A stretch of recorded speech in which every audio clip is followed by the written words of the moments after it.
도 제게 가장 좋은 길인 줄 믿습니다. 여러분, 우리가 살아가면서 믿어야 될 것은 하나님은 나를 가장 좋은 길로 인도하신다는 거예요. 나에게 맞는 안성맞춤, 커스터머, 우리 뭐라 그러죠? 커스텀 메이드. 우리 하나님은 커스텀 메이드로 우리를 인도하시는 거예요.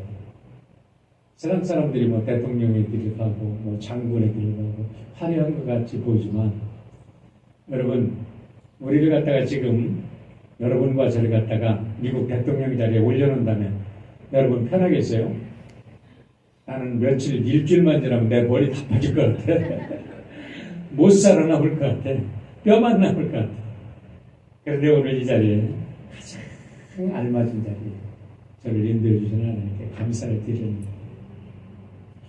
벌써 1년이 지났어요. 1년 지난 후에 오늘 첫 주, 2년째 첫 번째 주 만난다고 이렇게 좋은 레이거 너무 비싼 건데 왜 이런 데다가 이렇게 비싸게 낭비를 하시오. 제가 교회 갈 때마다 우리 성도들, 제가 큰 교회도 섬겼는데 막 그냥 매주일 막 꽃을 갖다가 100불, 200불짜리 이렇게 재단에다 하세요. 근데 저는 못하겠어요. 왜? 주일 한번 딱 지나면, 물론 하나님께 예배 드린다고 청성을 다하는 건 좋아. 그러나 그걸 가지고 가난한 사람 도와주고 그냥 이쁜 조화 만들어서 1년 내내 쓰면 좋아. 하나님이 우리를 그거 보시고 하나님이 삐지시겠나. 우리가 그런 거를 더 유용하게 쓴다면 하나님 더 기뻐하시겠다, 그런 생각을 해요. 근데 솔직히 여러분이 이거 주시니까 기분이 참 좋아요. 감사하고 너무너무 고맙죠. 고마워서 하는 말씀이에요. 지난주부터 성령의 열매에 대해서 말씀을 드리는데 벌써 세 번째입니다. 여러분, 오늘은 평화에 대한 말씀을 드리는데 성령의 열매라고 말씀했어요. 근데 가장 중요한 건 성령은 하나님의 뭐라고요? 선물입니다. 그렇기 때문에 이 성령의 열매로 맺혀지는 이 평화는 세상이 주는 평화가 아니에요. 세상에서는 얻을 수가 없어요. 세상 사람들은 권력을 가지면 행복할 줄 알아요. 돈이 많으면 행복하다고 생각해요. 지식이 많으면 행복하다고 생각해요. 여러분 공부 많이 해보세요. 그게 행복한지. 저도요, 대학 졸업하고 대학원을 3번 졸업했어요. 대학원만 3개를 졸업했어요. 근데 전도서 말씀처럼 공부하면 할수록 골치만 아파. 제가 소양강 때문에 배를 타고 여러 번 다닌 적이 있거든요. 제 아내가 춘천에서 고등학교 교편 생활할 때 저는 대학원 공부를 하면서 제가 이제 주말에 아내를 보러 내려갈 때가 있었어요. 그러면 소양강에서 그 산골에서 가끔 나무를 캐는, 또 나무를 하는 사람들을 봅니다. 그 산골에서. 신학 공부를 하는데도요, 그 사람들이 부러운 거야. 저 사람 얼마나 평화로울까.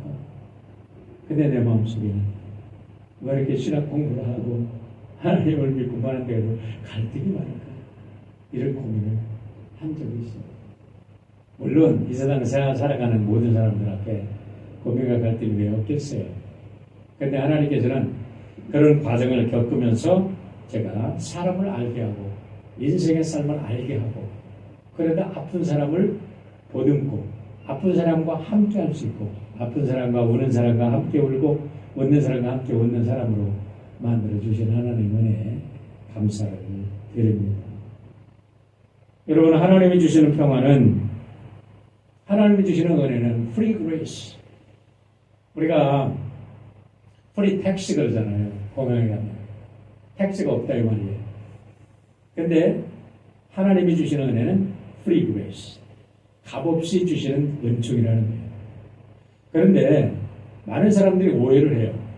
값없이 주신다고 싸구려라고 생각합니다. cheap grace라고 생각합니다. 그런데 chief grace가 아니에요. 절대로 chief grace가 아니에요. 왜 free grace냐? 인간의 어떤 것으로도 갚을 수 없기 때문에 프리로 받을 수밖에 없는 은혜야. 우리가 하나님의 은혜를 뭘로 갚겠어요? 내가 생명을 드린다 할지라도 하나님의 은혜를 다 갚았다고 할 수 있겠어요? 저는 못해요. 그렇기 때문에 하나님의 은혜는 거저받을 수밖에 없는 거예요. 깨닫고 보면. 그래서 하나님의 은혜는 free grace고 free gift예요. 그냥 주시는 거예요. 평화도 마찬가지입니다. 권력을 가져도 돈을 가져도 명예를 가져도 지식을 가져도 아무리 공부를 해도 여러분 평화는 하나님이 주시는 은혜가 없으면 평화로울 수가 없어요. 우리 선배 목사님을 모시고 부흥회를 했는데 그러더라고요. 그분의 말이 참 재밌어요. 우리가 금침대 위에서 잔다고 평안한 잠을 잘 수 있습니까? 우리가 금그릇에 밥을 먹는다고 그게 소화가 더 잘 됩니까? 아니라는 거예요. 여러분, 우리가 비록 밀집 위에서 잔다 할지라도 하나님이 평화를 주시면 금침대 위에서 자는 황제보다 더 아름다운 꿀잠을 자게 될 줄 믿습니다. 다시 말하면 평화는 하나님이 주시는 선물이라는 거예요. 구약성경의 학자가 아니더라도 여러분들이 구약성경에서 평화, 성경에서 말하는 평화는 샬롬이라는 단어를 쓰고 있다는 것을 우리가 잘 압니다. 구약성경에서 이 평화는 언제나 샬롬이에요. 그래도 유대인들은 서로 인사를 할 때 샬롬이라고 인사합니다. 우리 어떤 사람들은 우리 민족이 그 12지파 중에서 나중에 보면 그 정착을 하고 나서 이스라엘에 정착을 하고 나중에 한 지파가 없어져요. 그 지파가 그 이름 지파가 싹 없어진 지파가 어떤 지파인지 아세요? 단 지파예요. 그래도 우리나라 단군이 단 지파에도 왔다. 그래도 우리가 유대인이다. 그렇게 주장하는 학자가 있어요. 실제로 그렇게 주장을 해요. 그래도 그런지 우리도 안녕하세요 하고 인사합니다. 샬롬 같은 뜻이에요. 그런데 그 안녕하세요라는 뜻을 지금 이스라엘이 저렇게 전쟁을 자꾸 벌이니까 좀 너무 안타까운 거예요. 하마스하고 전쟁을 넘어도 이제는 헤즈볼라하고 전쟁, 이제는 전면전, 이스라엘 지금 이란의 새로운 대통령이 세워지고 다행히 이제 좀 극단주의 극보수 그 대통령이 이제 조금 떨어지고 이게 서구화된 대통령이 있었다 그래도 한번 희망을 걸어보는데 이 잘못하다가는 중동이 지금 전 세계에 화약고가 돼서 3차 대전으로 지금 이끌어갈 그런 형편이에요. 여러분 지금 중국에 물난리가 나고 뭐 엄청나게 나고 그냥 시진핑이가 자기 권력이 흔들흔들할 정도야. 그러면 어떻게 되는지 아세요? 꼭 지도자들, 이 독재자들은요, 그런 자기의 위급한 상황을 외부로 돌리려고 전쟁을 일으킵니다. 그래서 우리 전 세계가 지금 어디로 갈지 몰라. 푸틴도 우크라이나 전쟁에서 완전히 실패했잖아요. 이제 그냥 러시아 사람들이 다 지금 이제 푸틴을 싫어하는 정도로 되잖아요. 그렇게 되니까 이 사람들이 어떻게 세계 전쟁으로 이끌어갈지 아무도 모르는 이런 속에서 살아가고 있어요. 그렇기 때문에 우리 믿는 사람들은 그 어느 때보다도 하나님의 샬롬의 평화를 우리가 기도하며 간구해야 될 줄 믿습니다. 그리고 우리가 하나님께 샬롬의 평화를 구하는 우리 하나님의 백성들이 되어야 될 줄 믿습니다. 샬롬의 평화라는 것은 외부에서 주어지는 평화가 아니에요. 여러분 외부 환경이 다 좋다고 해서 우리에게 평화가 오죠. 외부 환경 굉장히 중요하죠. 그러나 이거는 잠깐의 평화일 뿐입니다. 여러분 오늘 하와이에서 살아가는 여러분 개인적으로 한번 생각해 보세요. 여러분 외부 조건이 얼마나 좋아요. 오늘같이 시원한 날씨 한번 생각해 보세요. 지금 메일랜드는요 불바다입니다. 멕시코는 불바다예요.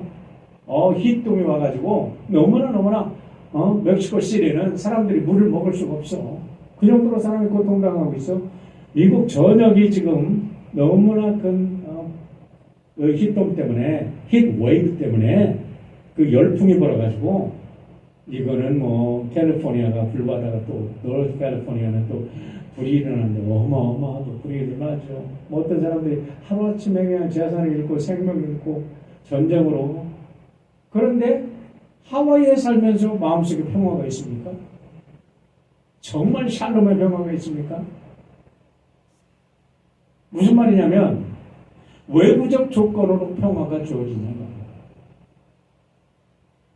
샬롬의 평화는 외부적 조건과 관계없이 우리가 하나님의 자녀인 것, 하나님과의 관계가 잘 맺어졌기 때문에 아무리 외부에서 극단적인 환경이 우리를 덮친다 할지라도 예수님처럼 십자가를 지고 우리가 죽음에 이른다 할지라도 스데반처럼 돌맞아 죽음에서도 우리가 하나님을 영적으로 바라보기 때문에 평화로울 수 있는 게 진정으로 샬롬의 평화인 줄 믿습니다. 여러분에게 이 평화가 임하시기를 주의 이름으로 축원합니다. 오늘 이 평화는 우리 혼자만의 평화가 아니에요. 여러분, 이 샬롬의 평화는 나아가서 어떤 평화냐면 우리가 우리들의 이웃도 함께 하나님과의 관계를 맺고 함께 우리들의 이웃도 함께 평화로울 때 더불어 얻어지는 평화입니다. 여러분, 내 이웃이 굶어 죽어가고 내 이웃이 굶어서 가서 홈레스가 되고 길거리에서 나가 죽어가는데 어떻게 우리가 평화할 수 있어요? 쉬운 일이 아니에요. 그럼에도 불구하고 나는 오늘 먹을 게 있고 나는 오늘 평안히 누울 수 있으니까 나는 행복해 그런다면 우리는 하나님의 자녀가 아닐 수 있습니다. 여러분, 창세기 5장 6장 5절을 보면 하나님께서 홍수로 세상을 쓸어갑니다. 그런데 왜 쓸어가는지 아십니까? 주님께서는 사람의 죄악이 세상에 가득 차고 마음에 생각하는 모든 계획이 언제나 악한 것임을 보시고 그랬어요. 여기서 여러분 중요한 홍수를 봐야 돼. 어떤 홍수요? 죄악의 홍수가 세상을 덮었다 이거야. 그러니까 그 홍수로 그 죄악을 쓸어내지 않으면 지구가 멸망당하기 때문에 하나님께서 홍수를 보내서 쓰는 거예요. 오늘날 자연재해 사람들이 만들었다 그러지만은 자연재해가 왜 옵니까? 전지전능한 하나님께도 이 인간들이 아무리 악하다고 해도 이 자연재해 못 오게 할 수 없으신 분인 줄 아세요? 하나님이 말씀하시면 자연이 컨트롤돼요. 근데 왜요? 세상 돌아가는 거 보세요. 뉴스를 보세요. 얼마나 악한 일만 저질러 줍니까? 뉴스를 들으면 어디 하는 건데 평안한 소식이 없어. 이제는 너무 지겨워. 그러니까 하나님께도 지금 이 자연재해를 통해서 이제는 새로운 역사를 창조하시는 거야. 정말 계시록에 있는 역사를 새롭게 창조하시려고 하나님의 나라를 재창조하시려고 제2의 노아의 홍수는 아니지만 홍수를 멸하신다는 말은 없으니까 베드로후서 3장에 보면 불로 멸망시킨다고 하셨으니까 하나님께서 이제는 불로 지구를 새롭게 하시는 게 아닐까 이런 생각을 합니다. 이런 속에서 우리가 어떻게 평화를 찾을 수 있는가? 우리는 어떻게 평화의 사도가 되어야 될 건가? 요한복음 20장에 보면 예수님께서 이렇게 무서워서 공포에 떨고 있는 예수님이 이미 부활하셨다고 하는 걸 알면서도 공포에 떨고 있는 제자들에게 나타나서 이렇게 말씀합니다. 너에게 평화가 있기를 빈다. 아버지께서 나를 보내신 것 같이 나도 너희를 보낸다. 이렇게 말씀하신 다음에 그들에게 숨을 불어넣으시고 말씀하셨다. 성령을 받아라. 너희가 누구의 죄를 용서해주면 그 죄가 용서될 것이요 용서해주지 않으면 그대로 남아있을 것이다. 여러분 여기에서 굉장히 중요한 원리를 말씀합니다. 우리 제자가 어떤 사람들입니까? 예수를 믿는 사람이 어떤 사람들이에요? 하나님의 평화를 받은 사람들이에요. 여러분, 이 시간에 하나님의 평화를 받으시기를 주의 이름으로 축원합니다. 하나님의 평화가 어떻게 와요? 성령을 받으라. 성령 충만하면 방언하는 걸로만 알아요. 그렇지 않아요, 여러분. 옛날 우리 어렸을 때 방언 못하면 성령 못 받는다 그래도 저도 방언 받으려고 뭐 별짓 다 했다니까요. 오살류도 쫓아가 보고, 저 하늘산 기도원도 쫓아가 보고 별짓 다 했어. 이천상 목사님 방언 주는 모습 보고 내가 어떻게 했냐면, 어이구 할머니를 그냥 뺨대기를 때리면서 이 개 같은 년, 개 같은 방언을 받아갖고 왔다고 그랬는데 내가 그 모습 딱 보는 순간에 나 개 같은 방언 안 받을 거야 하고서 그냥 곧잠 쓰고 내려왔다니까. 성령님이 그렇게, 하나님이 그렇게 무식한 방법으로 성령 주세요? 아니거든요. 물론 제가 그분을 무시하는 건 아니에요. 그러나 성령이 우리에게 오실 때, 성령이 우리에게 받을 때, 우리에게 여러분 하나님의 역사가 있고 기쁨이 있어요. 근데 중요한 것은 성령을 나눠주라는 거예요. 성령의 능력을 나눠주라는 거예요. 성령의 능력이 뭐예요? 죄사함의 능력이라는 거죠. 얼마나 놀라운 역사인지 모릅니다. 여러분, 사람은 연약해요. 그래도 우리가 쓰러질 때가 있어요. 마틴 루터께서 종교개혁을 성공할 때는 수많은 시련과 고난이 있었습니다. 생각해 보세요. 1500년 동안 세계 역사를 이끌어갔던 캐톨릭입니다. 교황과 그 한 사람이 부딪혀 싸운다는 게 가능한 일이에요? 너무나 힘들죠. 얼마나 많은 핍박이 옵니까? 와라, 재판을 해라, 뭐하라, 뭐 그냥 수 없는 어용신학자들이 그를 죽이려고 합니다. 교황이 그를 죽이려고 합니다. 그랬을 때 너무나 힘들어서 마틴 루터가 종교개혁을 포기하려고 했답니다. 어느 날 너무나 힘들고 너무나 낙심해서 집에 오는데 그의 부인 카타리나 폰 보라라 부인이 있어요. 얼마나 지혜로운 여인인지 지금도 세계 가장 지혜로운 여인 중에 한 사람 뽑히는 분이 카타리나 폰 보라예요. 이 종교개혁을 성공하는 데는 그 여인이 있었다는 거예요. 그 여인은 수녀였어요. 마틴 루터가 42살에 그 여인은 26살인 수녀였어요. 마틴 루터는 신부들한테 결혼하라고 막 짝을 져줘가지고 신부하고 수녀하고 결혼해도 많은 사람을 결혼하게 했어요. 근데 자기 이 폰보라는 아무리 짝을 져주려고 해도 짝이 없어. 그래서 나중에는 자기하고 결혼했대. 42살짜리 노총각이 28살짜리 아가씨와 결혼했는데 이 여인이 너무나 현숙한 여인이에요. 여러분, 그 여인에 대한 스토리 지금 시간 없어서 얘기 못하지만 아주 정말 역사적인 인물이에요. 마틴 루터가 너무 힘이 빠져서 절망해서 오는데 이 카타리나가 상복을 입고 장례식을 하더랬는데 너무 깜짝 놀라가지고 누가 돌아가셨나?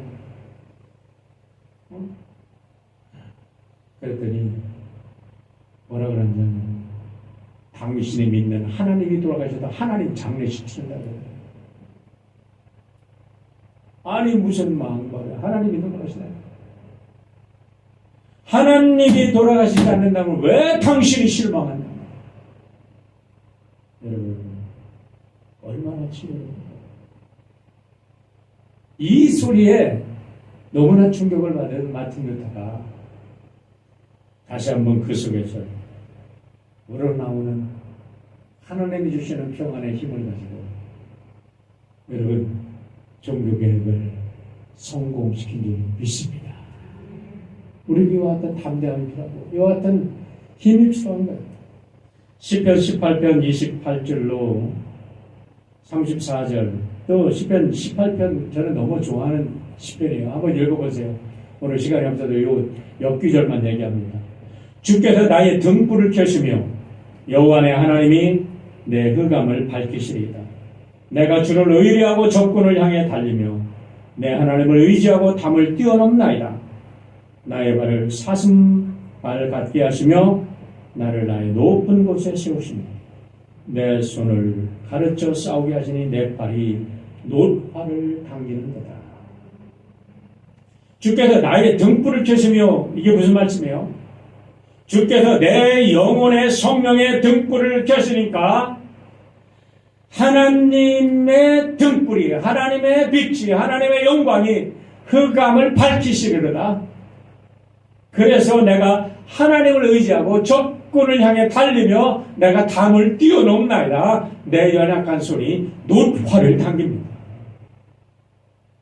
이렇게 담대함을 고백할 수 있는 것입니다. 사랑하는 성도 여러분, 오늘 하나님께서 이 평화를 여러분에게 주시는 줄 믿으시기를 축원합니다. 우리 하나님께서 평화를 우리에게 주시되, 여러분 마태복음 5장 9절을 보면 이렇게 말합니다. 화평케 하는 자는 복이 있나니 하나님의 아들이라 일컬음을 받을 것이요. 그랬어요.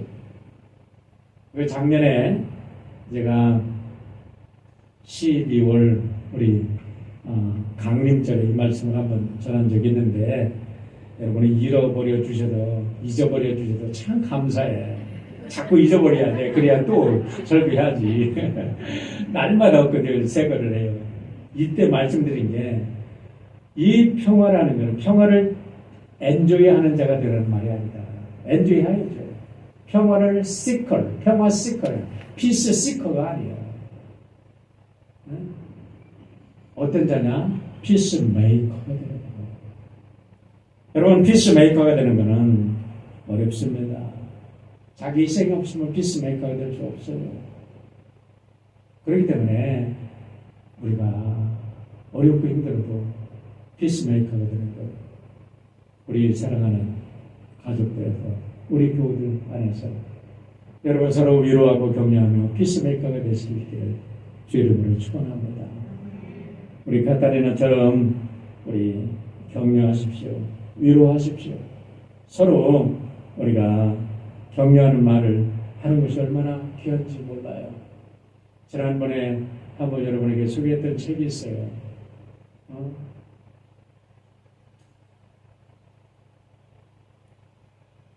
화요일, 누구와 함께 하는 화요일이지? 모리와 함께 하는 화요일. 제가 이게 우리 집사람 메모를 이렇게 빌렸어요. 메모리 사용. 모리와 함께 하는 화요일. 모리는요, 사역 교수입니다. 유명한 교수예요. 미치 알범이라는 사람이 자기 교수님, 자기 대학교 때 살아있던 교수님이 이게 병이 들어서 루게릭병에 들어서 죽어가는 거예요. 근데 이 루게릭병에 들인 이 모리 교수가 준 교훈이 참 기가 막히게 그걸 엮어서 만든 책이 모리와 함께하는 화요일이에요. 그 책 한번 꼭 읽어보세요. 근데요, 거기에 보면 이거예요. 모리의 말이. 이 세상이라는 거는 이렇게 어렸을 때로 나이가 먹으면서 돌아간다는 거예요. 나이가 먹을수록 어린애가 된다는 거예요. 우리는 어린애가 되는 것처럼 남에게 의지할 수밖에 없는 존재가 되어가 합니다. 근데 모리는요, 루게릭병에 걸려서 화장실도 자기 마음대로 못 가요. 화장실을 봤는데 자기 그 처리를 해주는 것도 간호원한테 자기 몸을 맡길 수밖에 없어요. 와, 처음에는 그거 상상도 못하죠. 사회 유명한 교수였다잖아요. 그런데 그런 과정 속에서 자기를 맡겨가면서 이제는 인간이 어린애처럼 들어가서 자기에게 맡기는 그런 훈련을 하면서 인간 존재에 대한 깊은 의미를 설명해 주는 책이 바로 그 책이에요. 우리가 서로 여러분 좋은 영적인 친구가 되어서 여러분의 가족이 서로 위로하고 여러분의 자녀가 부모님을 이제 나를 어렸을 때 수없이 나의 기저귀를 갈아주고 나에게 수없이 젖을 먹여주시고 나를 걸음마 때부터 우리를 인도해 주신 부모님을 우리가 그렇게 또 격려하고 위로하고 섬길 수 있다면 얼마나 감사하겠어요. 이런 속에서 작은 이 말 속에서 작은 위로 속에서 우리들에게 큰 평화가 찾아오게 되는 줄 믿습니다. 피스메이커가 되는 거 굉장히 어려운 일이라고 생각하지 마세요.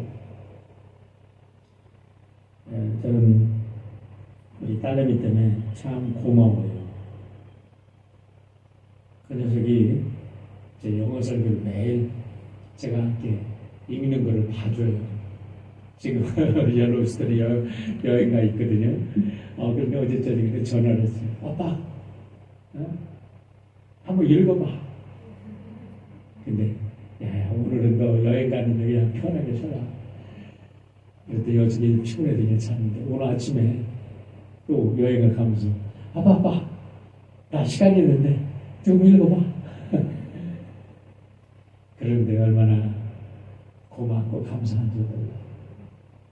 여러분, 사랑하는 사람들에게 전화 한 통이 큰 위로가 되고 평화가 주고 힘을 주는 줄 믿습니다.